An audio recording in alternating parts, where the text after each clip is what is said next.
Welcome to Now Serving a Site of Therapy, a client's introductory guide into the therapeutic world. Be sure to follow, subscribe, and comment on YouTube, Spotify, and Apple Podcasts. To schedule a therapy appointment, call us at 650-223-5065. For more information on this and other related topics, check out our blog at isotherapy.com, where you can also contact us through our website. I'm your host, Dalton Huckabee, a licensed marriage and family therapist, and I'm grateful you've joined me. When we talk about the activated stressors and the impact on mental health, what are some of like somebody might feel depressed, right? Or hopeless, right? Or someone might feel more anxious, right? And so what are some of the things that people can kind of keep a lookout for? Like when we talk about being able to identify what's coming up for them, right? We can think about, for example, we can talk about somatic symptoms, right? They may not be aware that when they're watching things, videos, like their ears are in their shoulders, for example, and their heart rate is about to pound on their chest, right? So maybe they're tuning into what those somatic symptoms are. I often see that as a window into what might be happening cognitively and effectively, or with their emotions, right? Because the naming what they're feeling in their body can give us insight into what might be coming up for me in this moment in response to this activated stressor. Yeah. And so what's been some of your experience around working with clients kind of like in that space? Yeah. Well, I feel like a big one that comes up is like loss of sleep, right? So just noticing like an impact. And I think that can also be because a lot of times when we're gonna go to sleep, I think a lot of us have the habit of we're scrolling right before we're going to sleep. So that can come up, right? Of like either it can be more like, like I have had more clients tell me like, I feel like I've been having more like nightmares, right? Or like maybe I've some mention like my has been feeling more interrupted, or maybe I'm having a hard time going to sleep. So that to me like tells me, right, like, okay, so it seems like there is some like activation like happening. So that's why I do like a lot of times I do recommend for people to have more of a like we call like sleep hygiene routine, right? Of like, okay, You just took the keeping words in right out of mind, my mouth. Sleep right? hygiene. Yeah. Yeah. Yeah. Is there something that you were thinking of with that too, Elton? Nope. I was just gonna say, like, you took the words out of Yeah. it, right. Like, kind of, Yeah. okay, what are my habits, right, Yeah. that I'm engaging in response to these somatic symptoms that I might be feeling too, right? And so, hmm like, maybe if we can like look at what some of those habits are that we might respond, and is there a way to kind of adjust so that, again, if we want to tend to the central nervous system, right, or the trauma in the central nervous system, that's where kind of some of that healing will go. It's not going to happen from, like you say, from scrolling on the phone, right? Yeah. Yes. Yeah, exactly. So I think a lot of times I do go over just different like sleep hygiene tips with my clients, right? Whether that's like trying to make your space a little more comforting. Because yeah, I think our space, like ideally we want to feel safe and comfortable, right? Where we're going to sleep. I think something else that I talk about is just like also just noticing maybe what content we are digesting before, because like for example, a lot of times I recommend like, okay, let's maybe if we feel like we need some type of sound when we go to sleep, because I'm like that. Sometimes I feel like I still need something in the background. It's like, okay, maybe I'll put like look up some like videos of like rain noises, or for me I like to hear sometimes like there's a YouTube page called like Boring Like History. Sometimes I'll listen to something like that where it feels a little more like neutral, when I'm going to sleep. And for me, I feel like that like helped, and I know some of my clients have like resonated with things like that, because I think sometimes I do share with my clients things that I just as a person I've tried, and I'm like, oh, you know what, I feel like this is kind of helped, and sometimes that like will connect with clients too. So yeah, so I think I'm always open to just exploring, right? Like, okay, let's take a look at like what we were doing before this happened.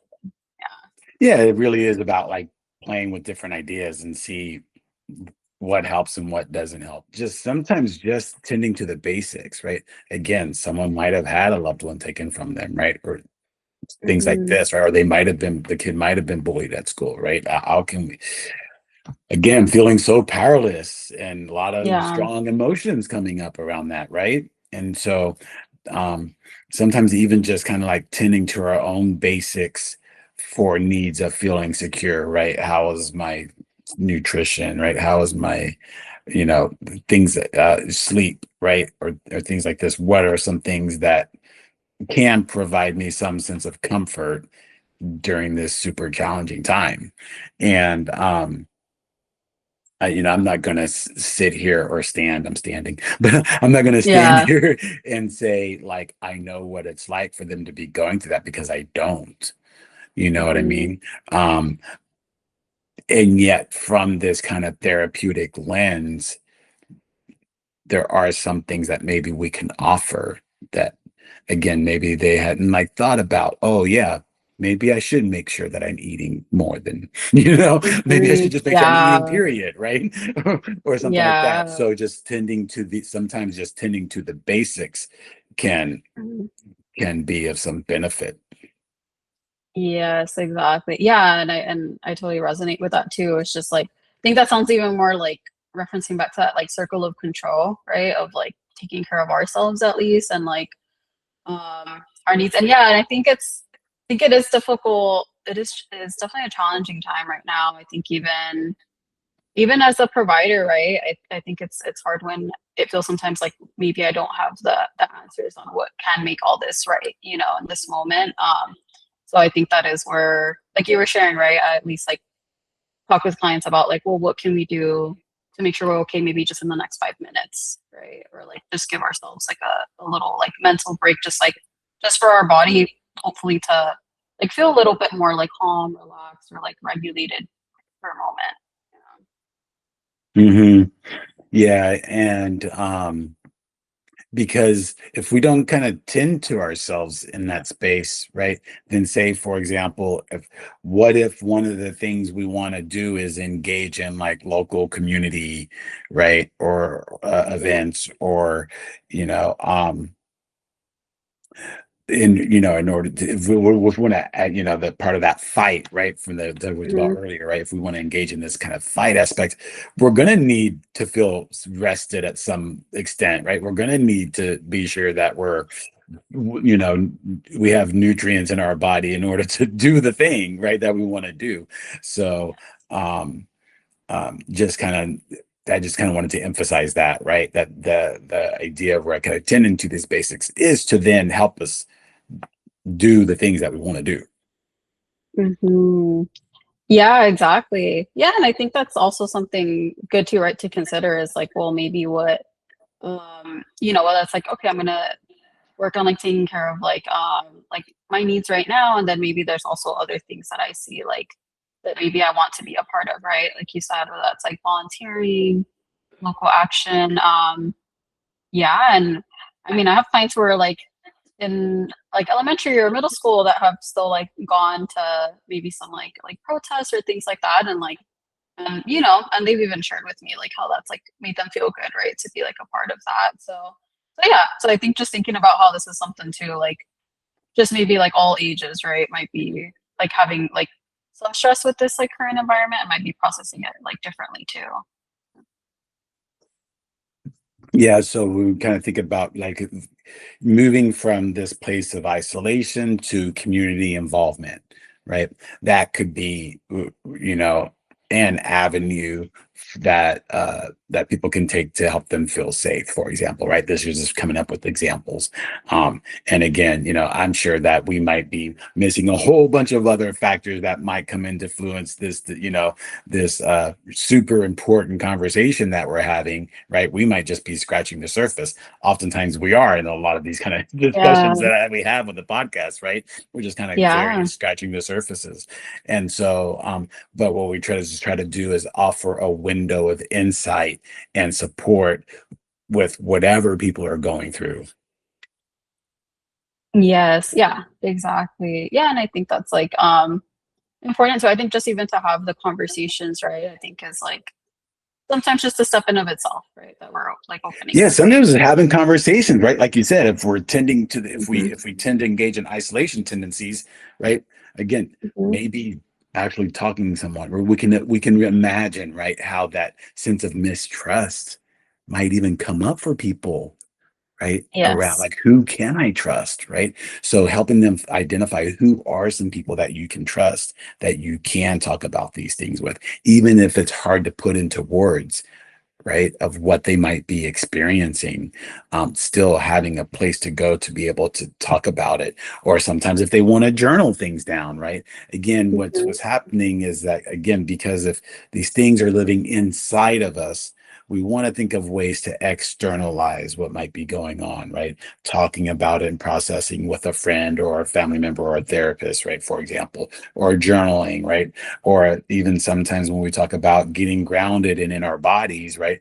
Like, what are some things that people enjoy doing that help to, like, hike in nature, for example, or whatever it is, right? And just to know that we can allow ourselves to move into this space to kind of like take care of ourselves. So again, that we can feel prepared to kind of continue the fight, if you will.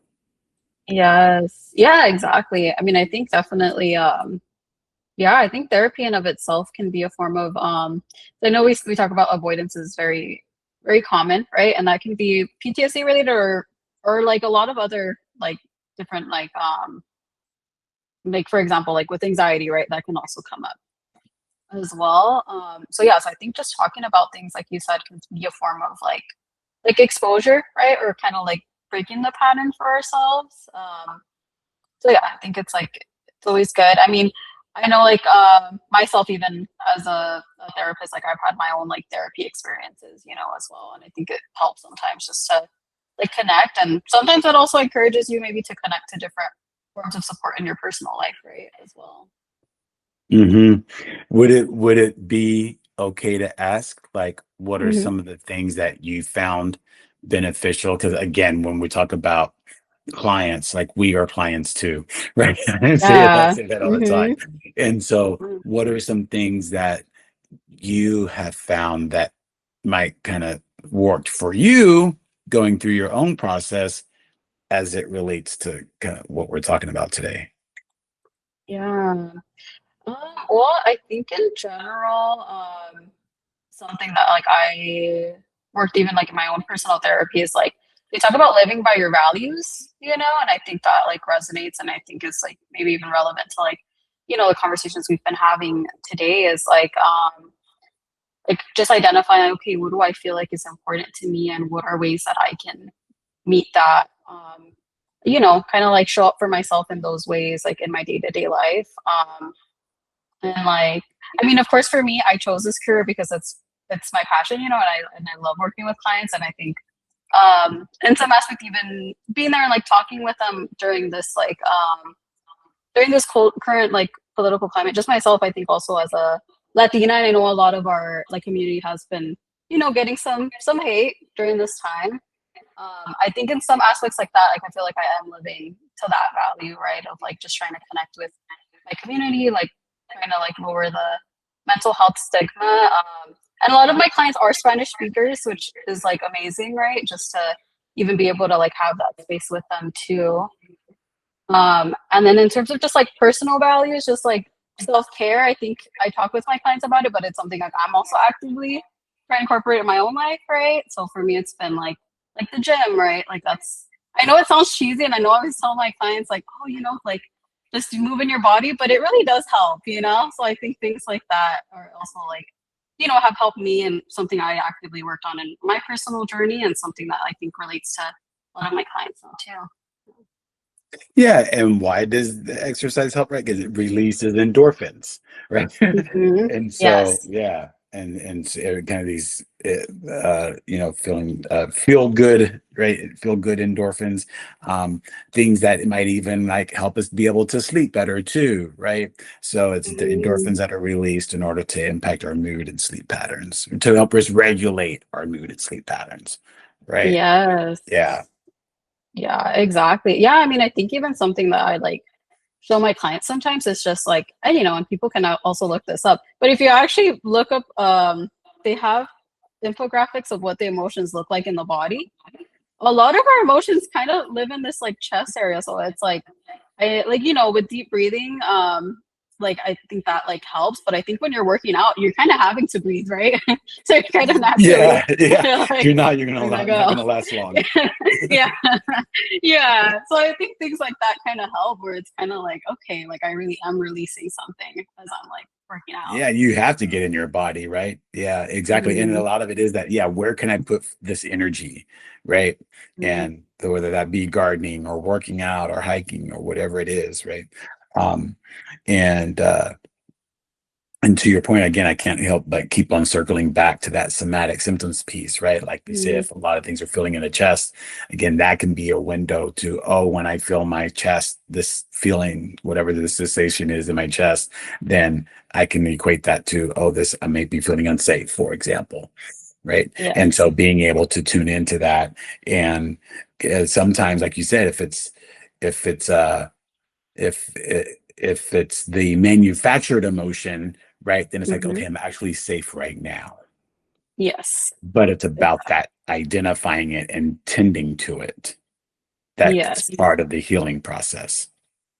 Yes. Yeah, exactly. And I think it's as you said, I think tapping into our bodies, a lot of times our body does tell us what we need in that moment. Like for example, right, when we're crying, sometimes I talk to clients about like I said, that there's that infographic. I recommend people look it up. But it shows like there's a lot of activation when we're crying, like in our throat, right, and like our chest, and sometimes it can even like hurt when we're kind of stopping ourselves from crying. So we're kind of going against what our body like naturally wants to do instead of like allowing ourselves that release, right? Too. Exactly. Yeah. And what I'm always kind of emphasizing is that if we can get into this place of curiosity, right? Like you said earlier, right? Some of the symptoms might be to avoid those somatic symptoms, right? Or maybe people are engaging in what we would call maladaptive behaviors, right? To try to ignore them. You know what I mean? And Yes. substance and alcohol use come to mind, right? Or gambling or whatever it is, right? Mhm. And so just to try to escape, right? Those tendencies to want to escape is is simply an indicator that, hey, I'm tired of living with this pain or this sadness or whatever that strong emotion is, right? And not having a way to be able to process that or express it or get support around it. And so we might find ourselves engaging in these other behaviors. So is it possible to then identify some more alternative ways, right? Some more, Yes. more beneficial ways for ourselves, right? Hmm. That would have a greater impact on our mental health in a Yeah. positive way. Yeah. Yeah. Exactly. Yeah. Because I think a lot of times the intention is to cope, right? And maybe we sometimes can look for something that gives us that like immediate effect, right? Like for example, with alcohol, it's like, okay, maybe I like feeling all calm in this moment, but maybe there's like other ways, right, that we can achieve that. Um, Hmm. yeah. Yeah, So not to I say think that that's that's good. completely bad at all, right? But Yeah. again, Mhm. it's just to the point where it starts to become a concern. That's where we want to start looking at it, right? Yeah. Yeah, Yeah, exactly. I think it's all about just having balance, right? And I say that to my clients too. Sometimes exactly. like it's like, yeah, like it's okay. Like, we can have a wine and paint night. Like that's okay. So yeah. So not saying we have to completely get rid of these things, but maybe there's other things we're wanting to incorporate more. Hmm. Yeah, exactly. Because it is about practicing new ways of dealing with, especially when it comes to, stresses around trauma, right? And PTSD, right? If trying to find new ways of responding to that and supporting ourselves. Like you said, if the somatic symptoms are they're coming up for a reason, and if we can find out what they need, right? Maybe it's like, oh, I need just someone to listen, right? But being able to have some people will often ask me, tell this to clients all the time. People ask me, oh, do you talk to yourself? And I say, yeah, and I answer myself too. You know what I mean? Yeah. It's like trying to Yeah. like tune in to like what do we need and hearing what comes back. And like you said, if if those activated parts are noticing that we are tending to them and that we are supporting them and that we are listening to them and we are, responding to that, then they're likely to kind of calm down a little bit. And then that can help us be able to kind of like, again, strive for this sense of safety or emotional regulation when those can be just blown up in the face of, the political climate or, times when we're feeling unsafe. Yeah, yeah, exactly. Yeah, I think finding like safety within like ourselves and our body, I think is something important, right? And I think, like I said, also it goes back just to that like circle of control of like, okay, how can I find a sense of power and control maybe within myself? Mhm. And I love when you go into that aspect of personal values too. What a lot Mhm, of these things that you'll notice that we're talking about is like things that yes, you have that community support, right? And talking about things, absolutely. But a lot of these things is how can we tend to ourselves, right? This aspect of like, you know, tending to ourselves, um, that that can it's a part, right? It's a part. It can be a part of the healing process. So like you said, no easy overnight solution to any of this, right? And mhm, sometimes it takes trying a few different things, um and I like the aspect of turning to the personal values because that can inform our behavior. And if we're, especially if we're, like you said, if we're working with clients, like we model that, right? So we basically are practicing what we're preaching in a way. mhm. As far as, and again, everybody's values are going to be different. Um, and, but on identifying those and honoring those and enacting those is an expression and representation of our authentic selves. Yes. Yeah, exactly. Yeah, and I think what you said, right, of like a lot of times this isn't gonna be an overnight thing that's gonna happen, right, or change. But yeah, I think something that even when I was talking about the values, there's this book called like Atomic Habits. At least I watched a YouTube video. I didn't like read the whole book, but there were parts that like I think resonated with that where it says like, every time that you choose to make a decision with your ideal version in mind, maybe, or the person or the person you want to become, you're kind of like casting a vote, right, for that. So it's like maybe even if you're not seeing that immediate result in that moment, like you already casted that vote for like the future. And like in the future you will see like hopefully that outcome that you're like wanting. All right. Well, I certainly appreciate your time and your expertise and your insights, right, and your feedback into this, important discussion. Definitely, um, in today's time, right? Uh, um, Even it's really worldwide. You know what I mean? Like there's Hmm. just a lot of heavy stuff going on worldwide. And so even if you know, don't think that you're necessarily impacting your immediate political climate, like there's stuff happening all over the world, that a lot of injustices and oppressions, right? And things like this. And even if we're not personally affected, we may know someone who is. And so, Hmm. and so being able to be that source of support for other people too. Yes. Yeah, exactly. I agree. All right. Well, thanks again for your time. I appreciate it. And yeah, who knows? Maybe I always say it, right? Maybe we'll have you back on again if there's another topic that resonates. Of course. Thank you for having me, Dalton. Thanks for tuning in this week. Be sure to listen to our next episode as we explore various aspects of how to show up for ourselves and others by tending to our own mental and emotional well being.